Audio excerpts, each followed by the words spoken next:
Vamos a invitar a la campana a sonar. Cuando la invitamos a sonar, enviamos nuestro amor, nuestros saludos y buenos deseos a los seres que la oirán. Deseamos que al escuchar la campana dejen de sufrir, que empiecen a practicar la respiración consciente, encuentren la energía de la paz y la alegría en ellos y sean capaces de transformar la energía de la ira, el sufrimiento y la desesperanza.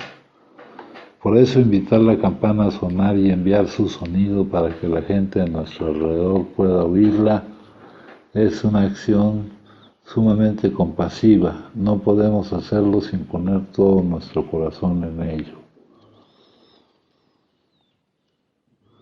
Con el cuerpo, la palabra y la mente en perfecta unidad, envío mi corazón con el sonido de esta campana. Que todos los que la escuchen despierten de su olvido y trasciendan el sendero de la ansiedad y el pesar. Escuchando la campana siento que las aflicciones que hay en mí empiezan a disolverse. Mi mente se serena y mi cuerpo se relaja. En mis labios nace una sonrisa. Siguiendo el sonido de la campana regreso a la isla de la plena conciencia y al jardín de mi corazón, donde las flores de la paz florecen bellamente. Bueno, pues vamos a seguir con esta cuestión.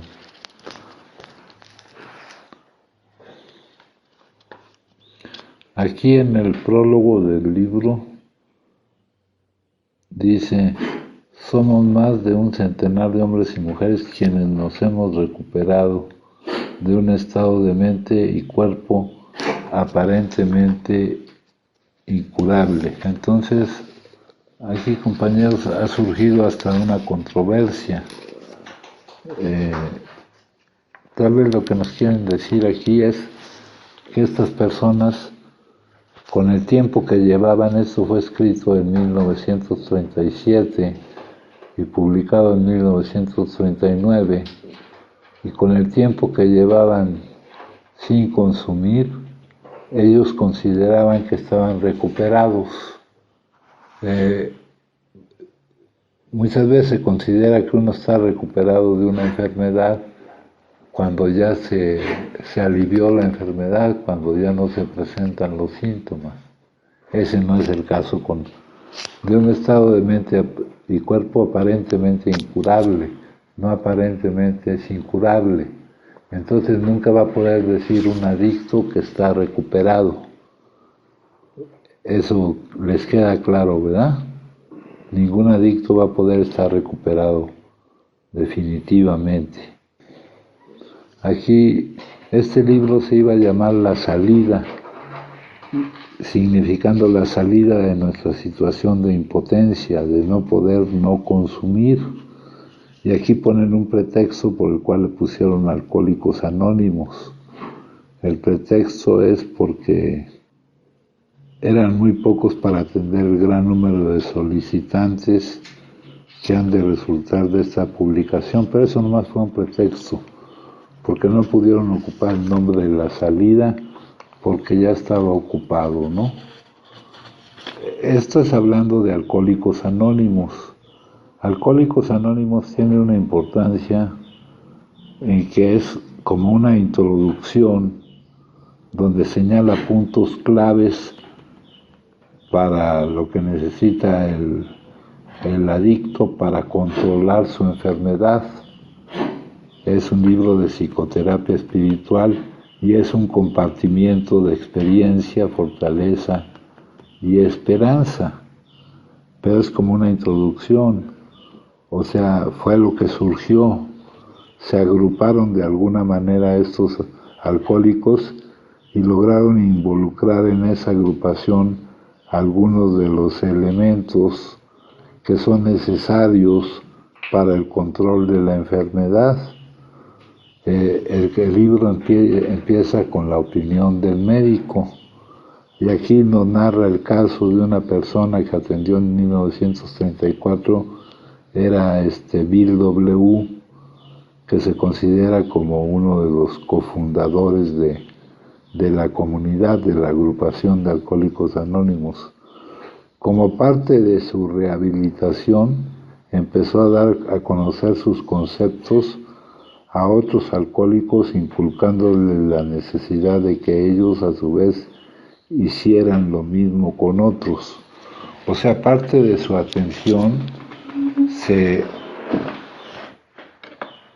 dirigió a que él no pensó en la salida de su problema solo para él mismo.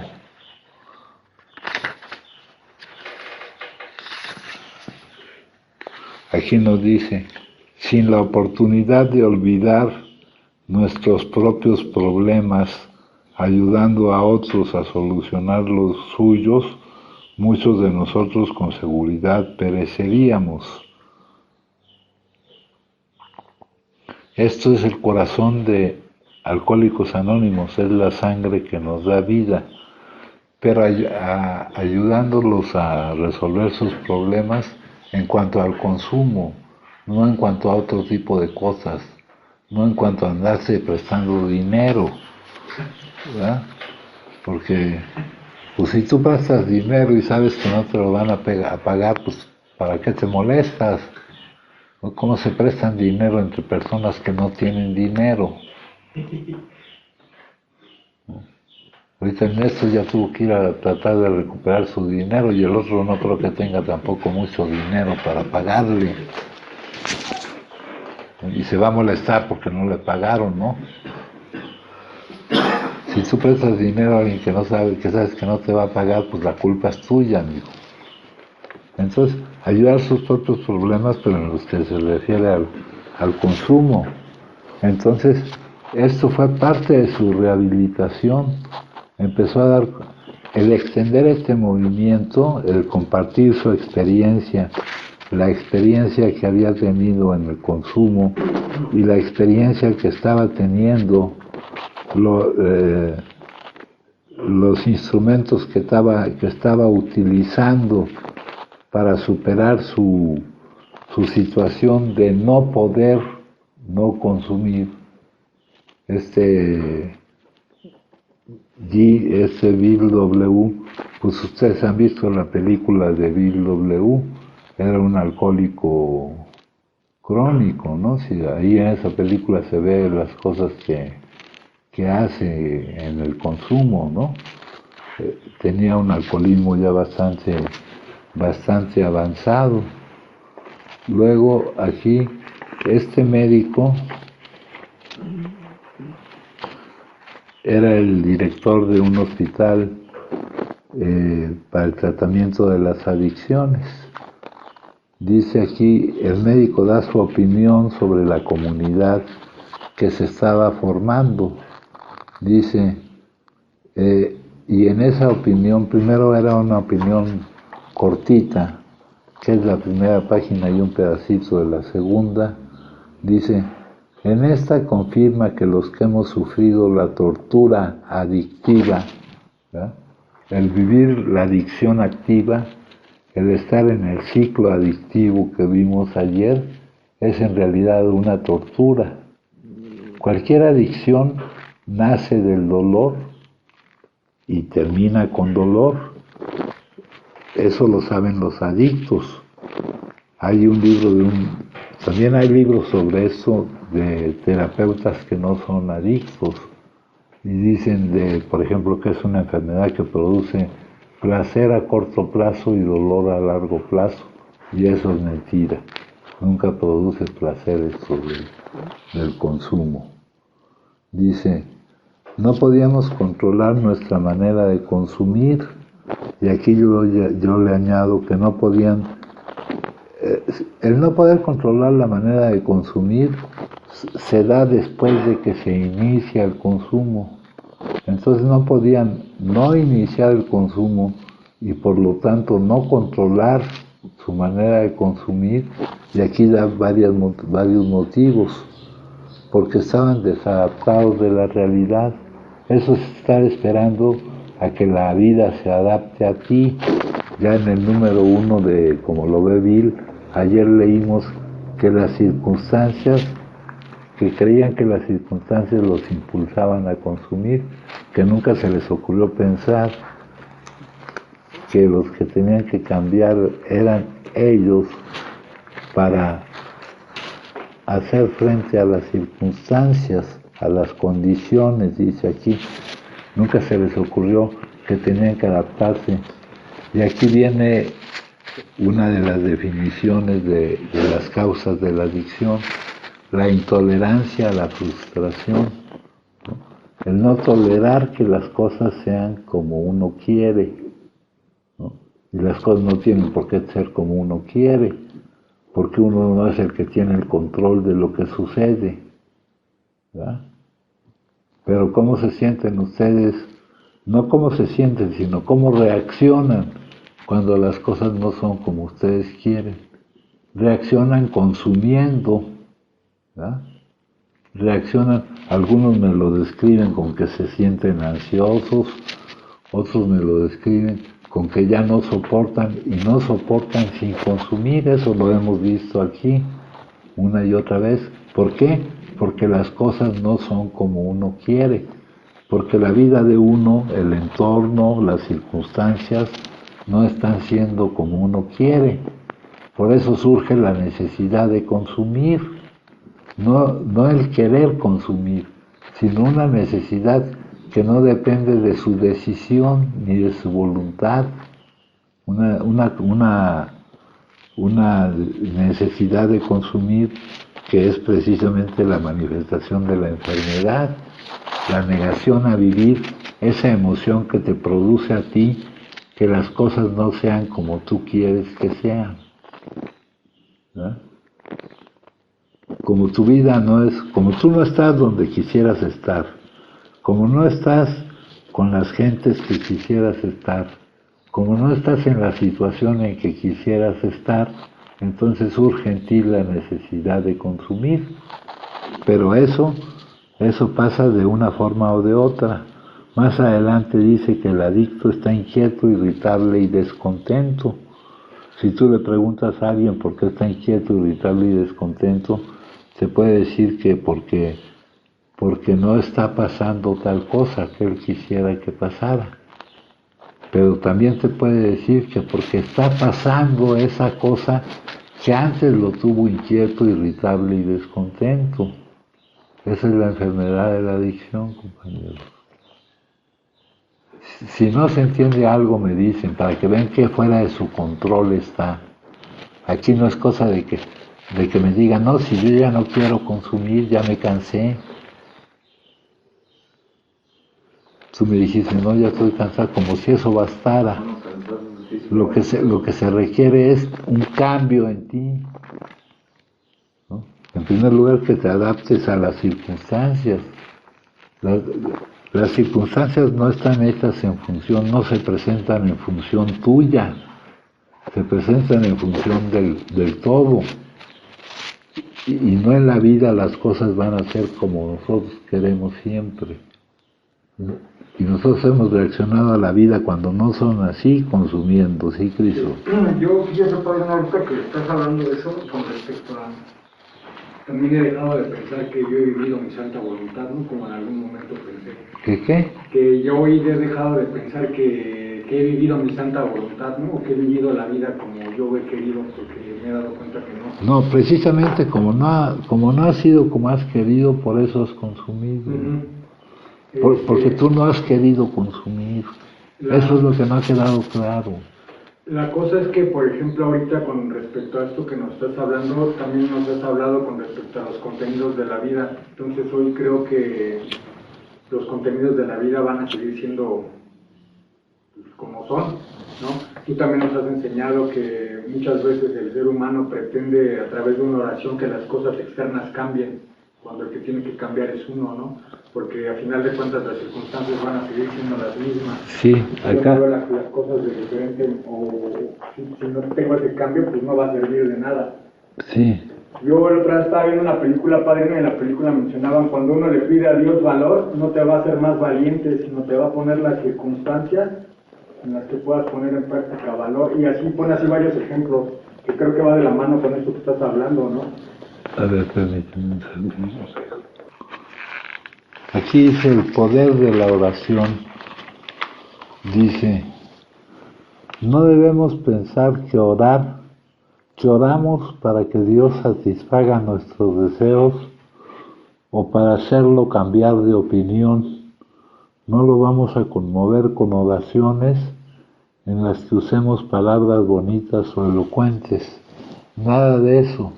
Debemos orar para cambiar nuestra actitud hacia una aceptación y receptividad de que todo lo bueno que necesitamos y que debemos desear ya nos ha sido dado. Claro que aquí el calificativo de lo bueno ya no coincide con el calificativo condicionado de lo bueno. No son cosas, lo bueno no es necesariamente lo que nosotros queremos. Por ahí dicen, gracias por protegerme de lo que creí que quería y por darme lo que necesitaba, ¿no? Lo que hemos vivido nosotros es lo que hemos necesitado para poder tener la energía necesaria, la fuerza necesaria que nos permita romper la resistencia al cambio y así cambiar, ¿verdad? Entonces, no es para producir un cambio en el exterior, en lo que pasa, en las cosas, sino para producir un cambio en tu interior. No es hacer una lista a Santa Claus, la oración, ¿no? Entonces, en ese sentido se va más o menos con lo que tú dices, Christopher. Luego dice aquí, desadaptados de la vida, en plena fuga de la realidad y con una franca deficiencia mental. Sí, la adicción también está definida como el consumo continuo y compulsivo a pesar de las consecuencias adversas. ¿Cómo nos ha ido a nosotros consumiendo? No nos va bien, nos va mal. Sin embargo, lo volvemos a hacer y lo volvemos a hacer, ¿no? A eso se le podría llamar locura, hijo, si fuera producto de nuestra voluntad, ¿no? Por eso dice una franca deficiencia mental. Dice, aunque nosotros trabajamos por la solución en un plano espiritual y altruista, estamos en favor de la hospitalización. Aquí dicen la hospitalización del adicto que está nervioso con la mente nublada, porque era lo que se ocupaba en aquellos tiempos. En aquellos tiempos no había centros, lo que ahora llaman centros de rehabilitación, ni nada, ¿no? Lo que hacían era hospitalizarlos para que estuvieran en contención y para que estuvieran en el medio seguro que ahora se supone que debe proporcionarnos el estar aquí. Luego dice acá, dice, desde hace mucho tiempo los médicos nos hemos dado cuenta de que alguna forma de psicología moral es de apremiante importancia para el adicto, pero su aplicación presenta dificultades fuera de nuestros conceptos. Las normas ultramodernas y el enfoque científico que aplicamos a todo puede ser la causa de que estemos mal preparados para aplicar los poderes del bien que no encajan en nuestros conocimientos sintéticos. Si ustedes ven la lista de estudios que llevan los médicos, pues ninguna habla de los asuntos que se tratan aquí, de lo espiritual. No llevan una materia que sea espiritualidad 1 y luego espiritualidad 2, ni nada de eso, ¿no? También, más modernamente, los psiquiatras afirman que los que ofrecen ayuda médica están mal preparados para tratar con la adicción. Muchos llegan preocupados por si hay psiquiatras aquí o psicólogos o doctores, creyendo que ellos van a estar más capacitados para ayudar al adicto que lo que puede estar otro adicto, ¿no? Lo más efectivo para que un adicto reciba ayuda es la ayuda que le puede proporcionar otro adicto. Bueno, luego dice, creen en ellos mismos, aquí están hablando, creen en la comunidad, en la agrupación que se estaba formando en Alcohólicos Anónimos, pero mucho más en el poder que los arranca de las garras de la muerte. Estas personas, acuérdense que esto fue hace mucho tiempo en otro tipo de país, cuando las cosas eran diferentes, ¿verdad? Y más bien esto empezó a tener este efecto en las personas que ya tenían su adicción muy avanzada. Y es más, en personas que ya habían hecho algo durante su vida. Ahora, como ha cambiado la mecánica de la adicción, la economía de la adicción, las drogas que se consumen, la edad de consumo y todo esto, ahora se presenta en personas que muchas veces no han hecho nada durante su vida.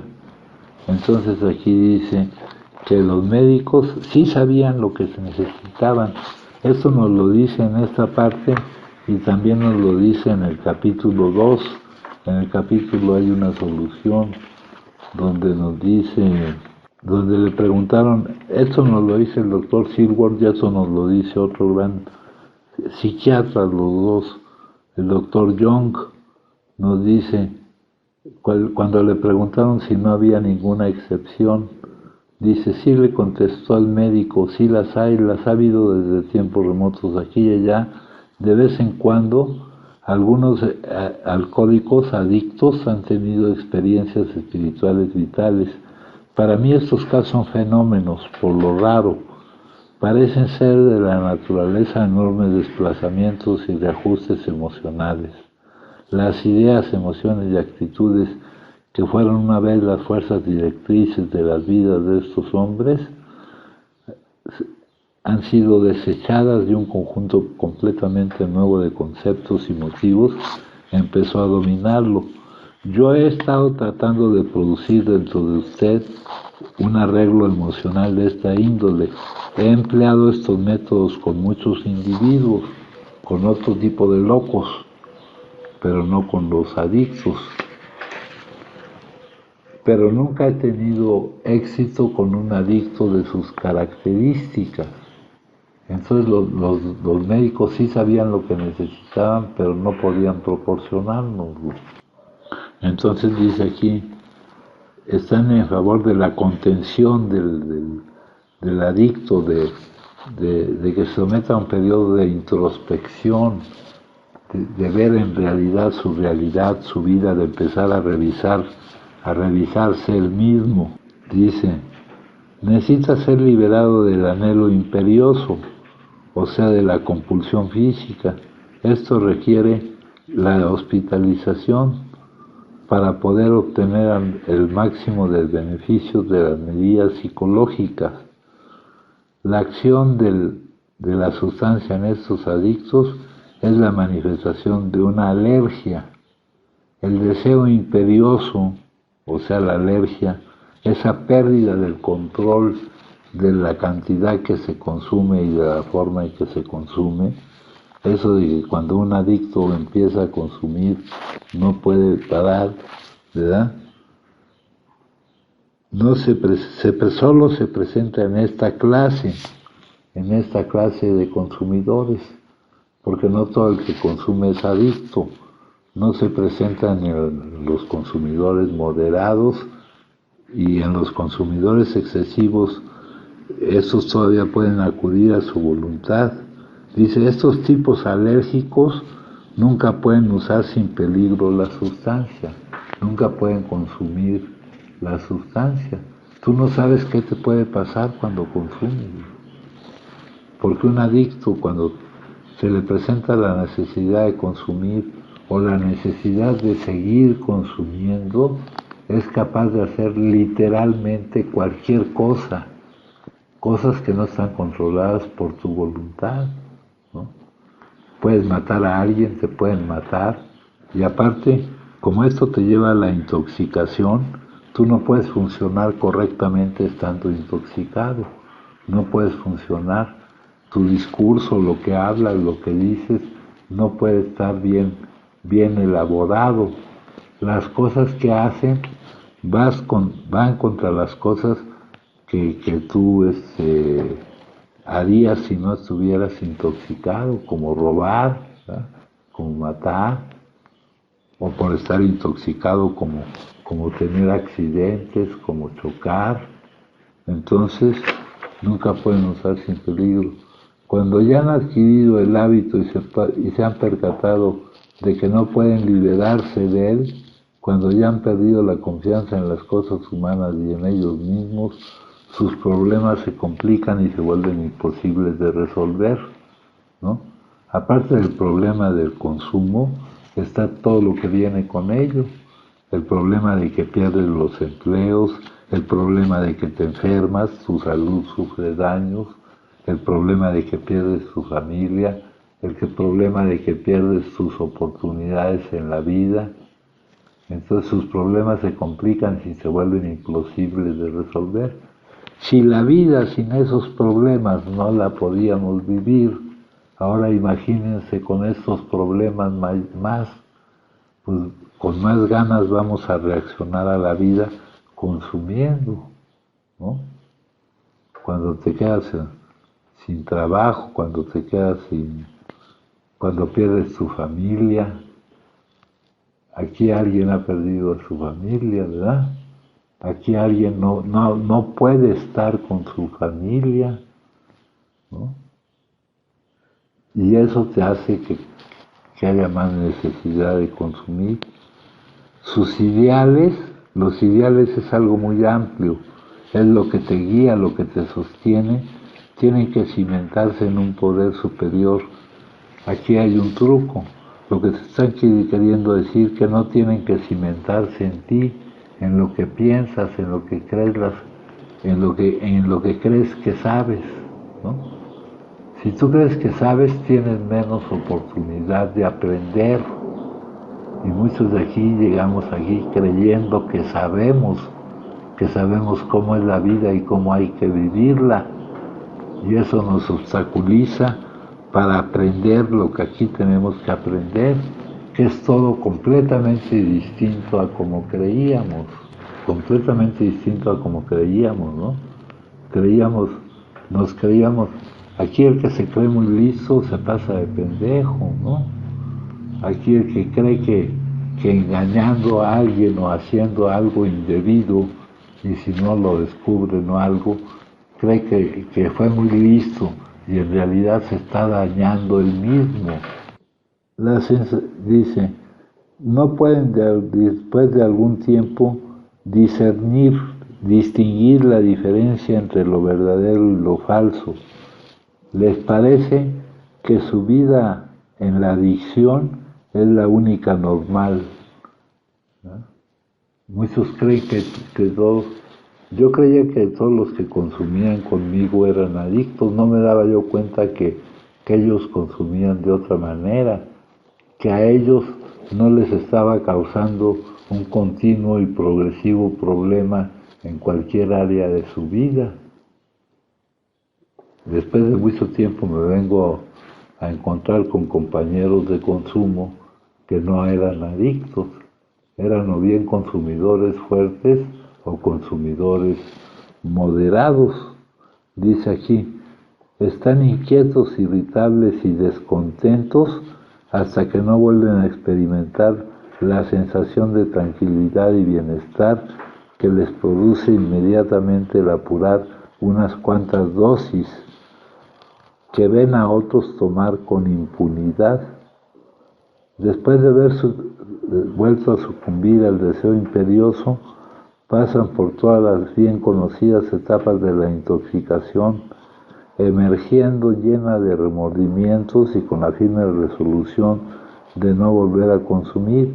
Esto se repite una y otra vez, y a menos que la persona pueda experimentar un cambio completo, hay muy poca esperanza de que salga de esa situación.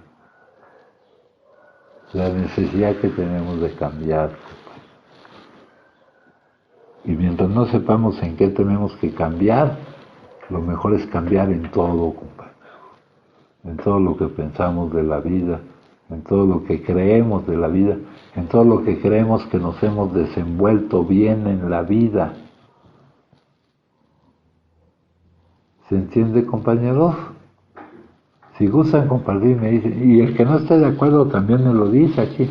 Esto nomás es un punto de vista. Pero los que no estén de acuerdo me lo dicen, o los que creen que esto está muy complicado me lo pueden decir.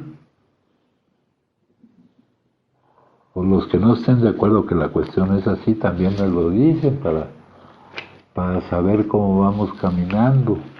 Dice el doctor, cuando uno tiene que afrontar este problema, si el médico es sincero consigo mismo, tiene que sentir su propia insuficiencia, que no puede con el problema, se da por vencido, ¿no? Yo una vez que me incapacitaron por alcoholismo, porque es una enfermedad, da una incapacidad médica, hijo, del seguro social, cuando yo tenía seguro social, me incapacitaban por alcoholismo y me pusieron a tratarme a un psiquiatra y a un médico internista. El médico internista acabó por desesperarse y el psiquiatra y yo nos reuníamos y no hablábamos, ni él ni yo. Y yo saliendo de ver al psiquiatra me iba a consumir, ¿no? Hubo otras veces que quise hacer algún intento, nomás era pues para engañar ahí, para que no pasara a mayores la cuestión. Había un grupo cerca de mi casa, un grupo de 24 horas que tenía anexo, y me iba yo a la junta, pero antes de ir a la junta dejaba una calle antes, alcohol, para saliendo de la junta, ya salía yo tarde, pasar por el alcohol y llegar a mi casa a seguir tomando, ¿no? Entonces, la resolución no está en nuestra voluntad ni en nuestra necesidad de dejar de consumir. Para todos nosotros es necesario dejar de consumir. No, el más vehemente deseo de dejar de consumir resulta totalmente infructuoso, o la más apremiante necesidad de hacerlo, ¿no? Si sigues consumiendo te vamos a correr del trabajo, entonces necesitas dejar de consumir, pues no puedes dejar de consumir y lo que pasa es que pierdes el trabajo, ¿no? Luego dice, tienen síntomas en común, no pueden empezar a beber sin que se presente en ellos el fenómeno del deseo imperioso. O sea, una vez iniciado, se presenta la compulsión física o alergia orgánica, que aquí le llama deseo imperioso, la dificultad para interrumpir el consumo. Esto lo maneja la guía del primer paso, como si consumes por más tiempo del que pensabas consumir, como si por no poder dejar de consumir, dejas de hacer otras cosas que tienes que hacer. Así más o menos lo maneja la guía del primer paso. Esta tabla, la tabla de la progresividad, te dice que al principio te preocupa cómo el consumo te está estorbando para tus otras actividades. Te das cuenta de que algo está mal, pero también te das cuenta de que no puedes hacer nada al respecto. Y luego lo que te preocupa es cómo otras actividades se interponen para que no consumes. Como que por tener que ir a trabajar voy a tener que dejar de consumir, ¿verdad? Entonces así es como va viviendo el adicto el desarrollo de su enfermedad. ¿Cuál es la solución? Un año antes de tener esta experiencia trajeron a un individuo para que se tratara su alcoholismo crónico. Se había recuperado parcialmente de una hemorragia gástrica y parecía ser un caso de deterioro mental patológico. Había perdido todo lo que valía la pena en la vida y solo vivía para beber. Admitió francamente, y lo creía, que no había remedio para él. Después de que se hubo desalojado al alcohol de su organismo, Se comprobó que no había ninguna lesión cerebral permanente. Aceptó el plan que se expone en este libro. Un año después vino a verme y tuve una extraña sensación. Lo conocía por su nombre y pude reconocer parcialmente sus facciones, pero eso era todo. De una ruina temblorosa y desesperada había surgido un individuo radiante de alegría y de confianza en sí mismo. Estuve hablando por él un rato, pero no podía convencerme de que lo conocía. Para mí era extraño y lo fue hasta que se marchó. Ha pasado mucho tiempo y no ha vuelto a probar el alcohol. Dice, después de su rehabilitación física tuvo una conversación conmigo y con entera franqueza me manifestó que consideraba una pérdida de esfuerzos el tratamiento, a menos de que yo pudiera asegurarle de que lo que nadie había hecho nunca, que en el futuro tendría la fuerza de voluntad necesaria para resistir el impulso de consumir. Y es que no hay fuerza de voluntad, la fuerza de voluntad no sirve para no consumir. La sobrepasa la necesidad de hacerlo. Luego aquí nos traen la historia de Bill. La historia de Bill, en lo que se busca en esta historia de Bill, son varias cosas. Se busca que nos identifiquemos con la forma de ser de Bill. Con la forma de ser de Bill. Por ejemplo, aquí cuando dice, me imaginaba ser un líder, ¿no? O cuando dice aquí, el licor dejó de ser un lujo, se convirtió en una necesidad. Mi dosis cotidiana era de 2 o 3 botellas de ginebra de fabricación casera. Acuérdense que en aquella época estaba la prohibición del alcohol. En ocasión alguna pequeña operación me dejaba unos cuantos dólares, con lo que pagaba mis deudas en barras y tiendas de licores, ¿no? Para poder seguir consumiendo, ¿no? Muchas veces dejas de comer, ya no tienes dinero, dejas de comer con tal de tener algo para consumir cuando te cae por ahí alguna moneda, ¿no? Dice, empecé a despertar tremendamente tembloroso. Necesitaba consumir una copa de ginebra seguida de una media docena de cervezas para poder desayunar. A pesar de todo esto, creía que podía controlar la situación y tenía periodos de sobriedad que hacían renacer las esperanzas de mi esposa. Paulatinamente las cosas empeoraron. Tomó posesión de la casa el hipotecario. Murió mi suegra, mi esposo y mi suegro enfermaron. En estos días se me presentó la oportunidad de una negociación prometedora. Mi participación en las utilidades sería ventajosa, pero entonces emprendí una borrachera tremenda y esta oportunidad se esfumó.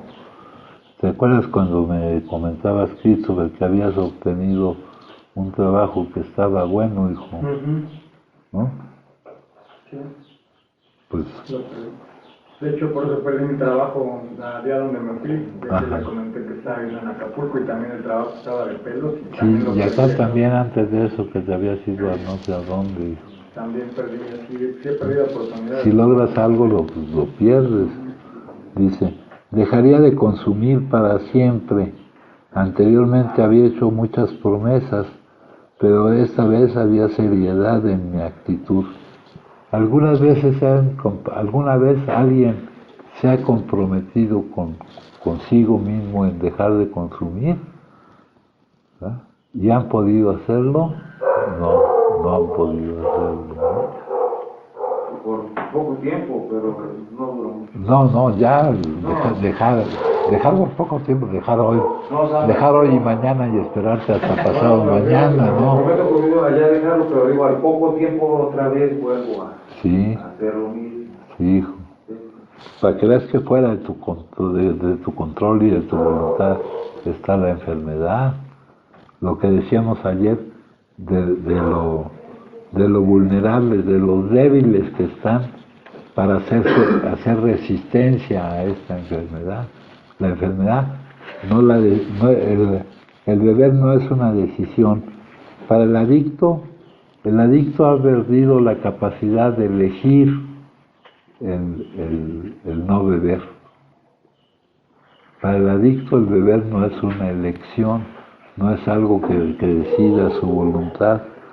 Luego dice, después había seriedad en mi actitud. Él creía que seriamente se estaba comprometiendo para no consumir.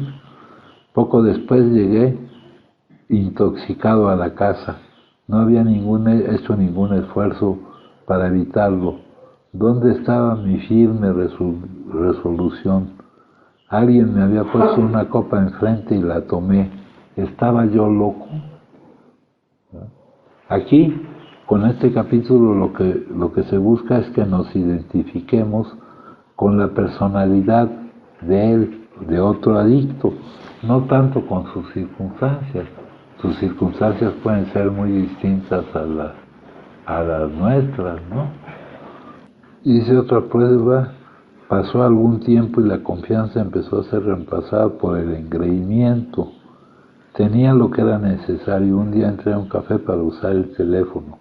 En menos que canta un gallo estaba golpeando en el mostrador, preguntándome cómo había sucedido, mientras el whisky se me subía a la cabeza.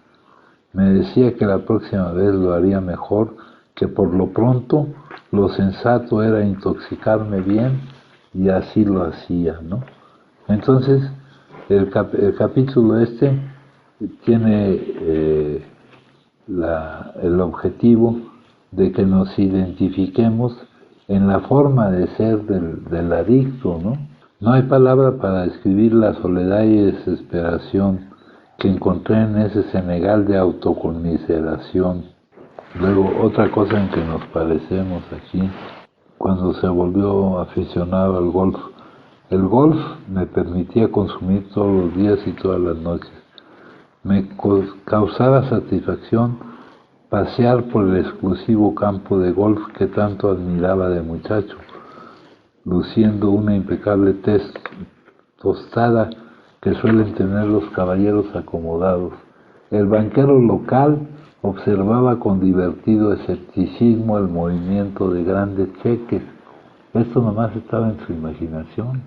El banquero no estaba pendiente de él. Ese es otro rasgo de la personalidad del adicto. Acá, cuando se fue con Lois a hacer un estudio de mercado, dice aquí, bueno, es más bien para que nos identifiquemos con cómo era. También dice ahí que sus amigos pensaban que debía nombrarse una comisión para que investigara su locura, porque se habían ido a recorrer el país buscando oportunidades para invertir, ¿no? Y luego aquí nos narra el objeto que tuvo con un compañero de consumo, ¿verdad? Y el compañero de consumo le dijo que tenía religión. Vamos a decirlo de otra manera, sus raíces habían agarrado una nueva tierra, y aquí le dijo que su propio concepto de Dios. Este amigo que tenía, para que vean que la abstinencia no es permanente, este amigo recayó después, ¿no? Y al amigo que recayó lo había salvado otro. La cadena no empieza en Bill, pero no sigue en Bob, ¿no? Empieza en Rowland H., que se agrupó a otros grupos que se llamaban grupos Oxford, pero que tenían una mecánica muy parecida a esta. Y esos grupos Oxford le habían pasado el mensaje a Evie, que fue el que le pasó el mensaje a Bill. A Bill no le sirvió que le pasara el mensaje Evie. Evie más tarde recayó Dice aquí, sencillo pero no fácil, tenía que pagarse un precio. Significaba la destrucción del egocentrismo. En todas las cosas debía acudir al Padre de la Luz que preside sobre todos nosotros. Tener en cuenta que no somos nosotros los que tenemos el control. Aquí acudir quiere decir ir, pero aquí todo esto es metafórico, no es ir hacia Él, sino tenerlo a Él en cuenta para que nos proporcione confianza con respecto a lo que pasa y para que en todos nuestros asuntos tengamos en cuenta que es su voluntad la que determina lo que está pasando y que eso nos produzca confianza independientemente de cómo juzgue nuestra mente lo que nos está pasando, de que lo juzgue como si nos está yendo bien o si nos está yendo mal. Por eso es un libro de psicoterapia espiritual. La fe, yo en lugar de fe le llamo confianza. Tiene que operar en y a través de nosotros las 24 horas del día, o de lo contrario pereceremos, ¿no? Y ya luego viene el capítulo 2. ¿Hicieron junta de té hoy? ¿Sí? Sí. ¿Ahora sí compartieron o no? ¿O nomás leyeron la lectura? No, sí, ¿Sí compartieron? como cada uno leemos las lecturas, pues compartimos las lecturas. Como cada uno leemos las lecturas, pues compartimos cada la que leen. Ajá. Sí, pues no importa cómo lo hagan, ¿no? Cada quien encontrará la forma de hacerlo. Pero la cuestión es dedicarnos a esto, hijo. Porque tenemos la necesidad de hacerlo, hijo. No verlo como una cosa que nos va a dar resultados, sino buscar la forma en que nos dé resultados. Cada quien tiene que encontrar su propio camino y su propia forma de hacerlo, su propio punto de vista. Lo importante es que le funcione esto. Y aquí, ¿se acuerdan que ayer les dije yo que nuestro método de tratamiento está catalogado como los 12 pasos en comunidad terapéutica? Todo grupo es una comunidad terapéutica, pero no toda comunidad terapéutica es un grupo. Esto más bien es una comunidad terapéutica. Y la comunidad terapéutica tiene una serie de valores. A ver, vamos a ver los valores. No sé si en las juntas de té estén leyendo la filosofía de las comunidades terapéuticas. Creo que están pegadas ahí, ¿no? Y también antes de las juntas de té, al final se hacía una cosa que se llamaba encuentro rápido, donde los podían pedir ser retroalimentados o podían retroalimentar a alguien más para de buena fe señalarles sus logros y dificultades, ¿no? No con el ánimo de molestar ni nada de eso, sino de buena fe para ayudarlo. Eso también sería muy bueno que lo pudieran hacer. La filosofía de las comunidades. Pero no compartimos, no nos retroalimentamos. No, o sea, nadie acepta retroalimentación. No, tú puedes pedir retroalimentar, no es que la aceptes. Puedes pedir ser retroalimentado o puedes pedir retroalimentar, aunque no lo acepte el otro. Aunque no lo acepte el otro. Y no se van a retroalimentar para estarse atacando, sino para ayudarse. Fíjense, uno de los valores de la comunidad terapéutica es el amor responsable. Es el amor con límites. Así de simple y tan complejo a la vez. Se contrapone al amor de la calle, donde se confunde amor con alianza o complicidad, ¿no? Aquí, como ustedes conviven, muchas veces le dan al otro lo que quiere y no lo que ustedes creen que necesitan. Al ejercitar el amor responsable, yo le daré al otro lo que creo que es bueno para él y no lo que el otro me pida. El otro, a su vez, me dará lo que cree que es bueno para mí y no lo que yo exija. Al utilizarlo, debo estar preparado para tolerar la bronca o la molestia o hasta el rechazo del otro por no darle lo que me está pidiendo o exigiendo, ¿no? Eso se lo digo, por ejemplo, con el caso de ese muchacho que anda por acá suelto, Elí, ¿no? Ese cuate necesita fondear, ¿no? Dice, yo a su vez debo estar listo a que usen el amor responsable conmigo. Qué lejano queda el código de la calle, de los contratos negativos, de las alianzas, de los encubrimientos, las mentiras, las falsas ayudas. El amor responsable se aplica tanto a aspectos materiales como a aspectos afectivos. Otra cosa que es importante es la responsabilidad, la circularidad de la información, que aquí se sepa, aquí no hay nada de que borregas ni nada de esas cosas, ¿no? Que pueda llegar lleguemos a estar enterados de lo que está sucediendo o no, que no haya encubrimientos, pues, como dice ahí, ¿no? No sé si todos tengan su guía del primer paso, pero esa, antes la llenaban y luego la revisaban, pero con que la estén leyendo y se den cuenta de que en realidad son impotentes, de que no pueden no consumir, ¿verdad? De que esa guía del primer paso tiene un errorcito por ahí, pero es un error pequeño. Pero esa guía del primer paso es admisión de la ingobernabilidad, de que no te puedes hacer responsable de las distintas áreas de tu vida. Ese es el capítulo 2.